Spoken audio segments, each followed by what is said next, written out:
मंचावर उपस्थित असलेले आपले यशस्वी प्रदेश अध्यक्ष चंद्रशेखर बावनकुळेजी, राष्ट्रीय महामंत्री विनोद तावडेजी, माननीय पीयूष गोयलजी, पंकजाताई मुंडे, नुकतेच या ठिकाणी पोहोचलेले रामदास आठवलेजी, त्याचप्रमाणे दिलीपाचे कवाडेजी, मंचावर उपस्थित भारतीय जनता पक्षाचे सर्व ज्येष्ठ नेते, या विजयाकरता ज्यांनी अक्षरशः आपल्या रक्ताचं पाणी केलं, ते माझ्या सर्व कार्यकर्ता बंधूंनो आणि तेवढ्याच महत्वाच्या लाडक्या बहिणींनो,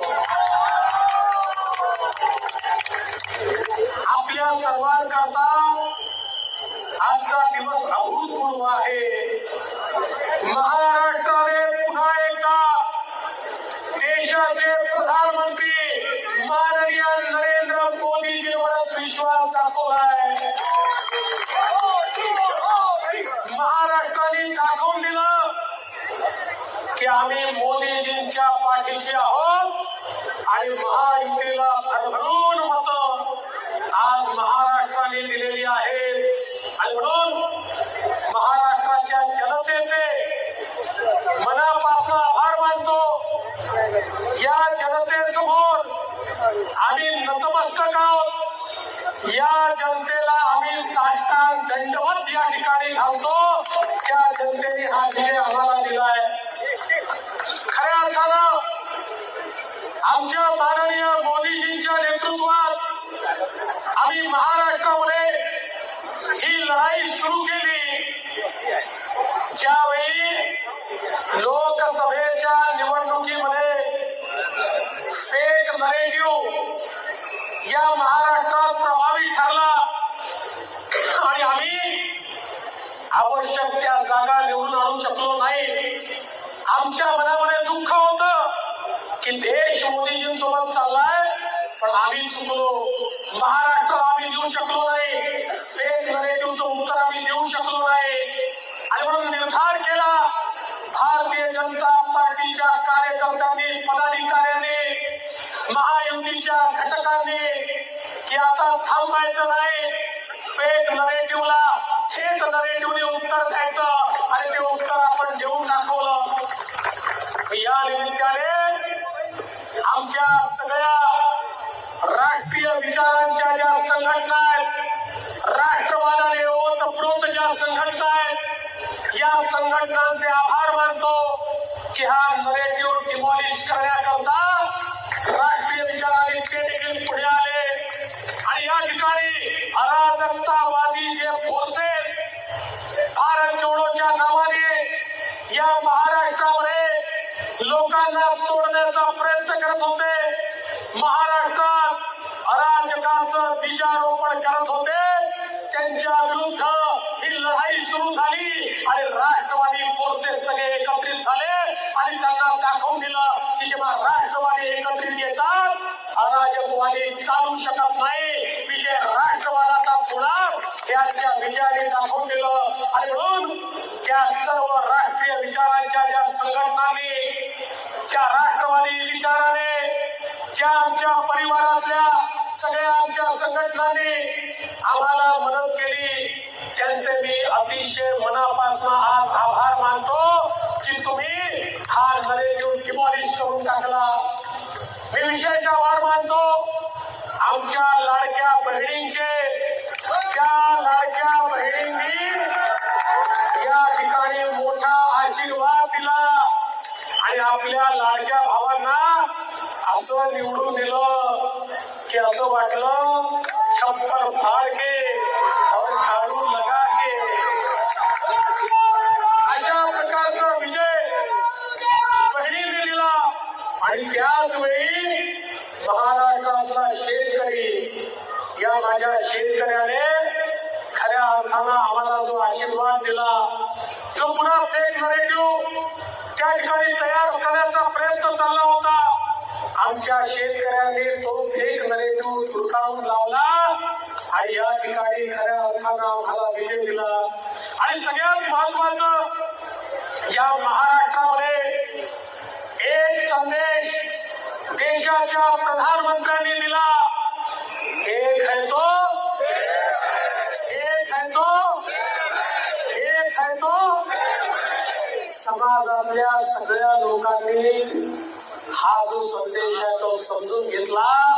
जाती जातीमध्ये, समाजामध्ये, विभागामध्ये जर आपण या ठिकाणी वाटले गेलो तर काही लोक आपल्यावर राज्य करतात.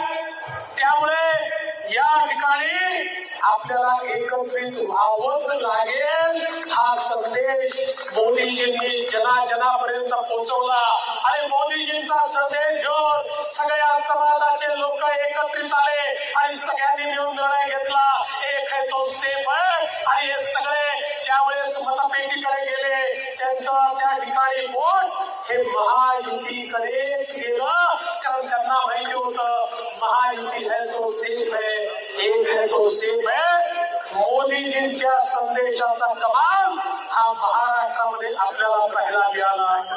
एवढंच नाही तर या ठिकाणी ज्या प्रकारचं तुष्टीकरण करण्याचा प्रयत्न चालला होता, कधी वोट जिहादचे नारे दिले जायचे, कधी त्या ठिकाणी वेगळ्या पद्धतीनं एका विशिष्ट समाजाला एकत्रित करून त्याच्या माध्यमातून आम्ही निवडणुका जिंकू अशा प्रकारची वल्गना केली जायची. त्याच्या विरोधात मी आभार मानतो. हा महाराष्ट्र संतांचा महाराष्ट्र आहे. या महाराष्ट्रामध्ये एक मोठी परंपरा आहे. वारकरी पंथाची, महानुभाव पंथाची, वेगवेगळ्या पंथांच्या वेगवेगळ्या परंपरा या ठिकाणी आहेत.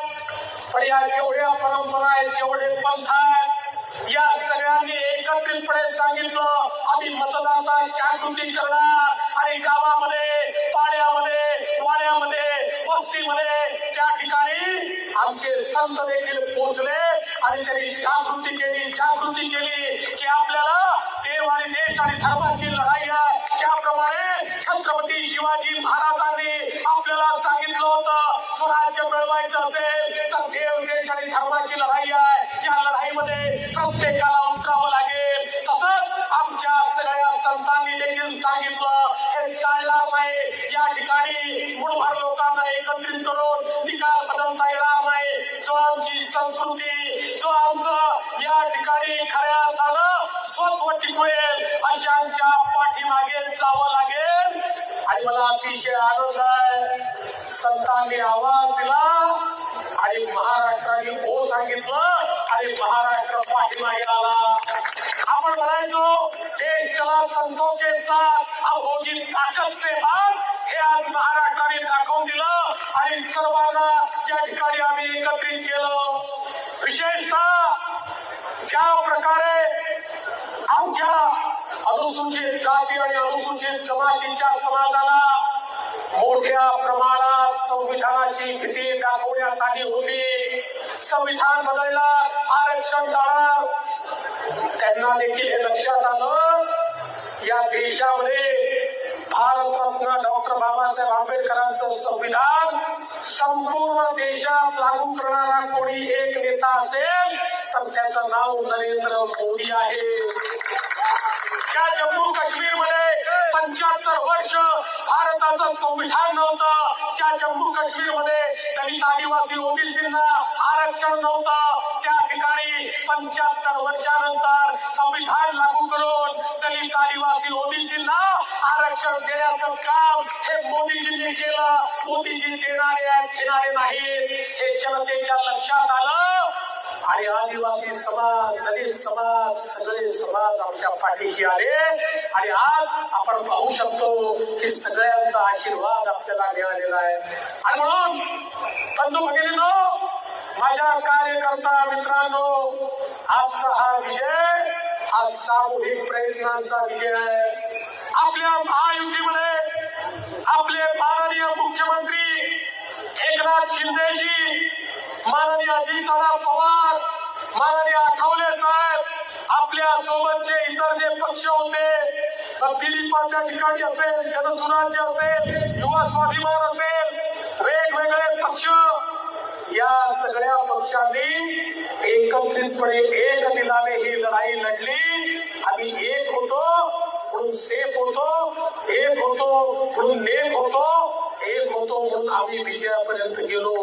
आणि म्हणून या सगळ्यांनी मिळून या ठिकाणी ज्या प्रकारची लढाई लढली आहे मी त्यांचे आभार तर मानतोच, पण त्यासोबत निश्चितपणे भारतीय जनता पक्षाच्या राष्ट्रीय नेतृत्वाचे आभार मानतो.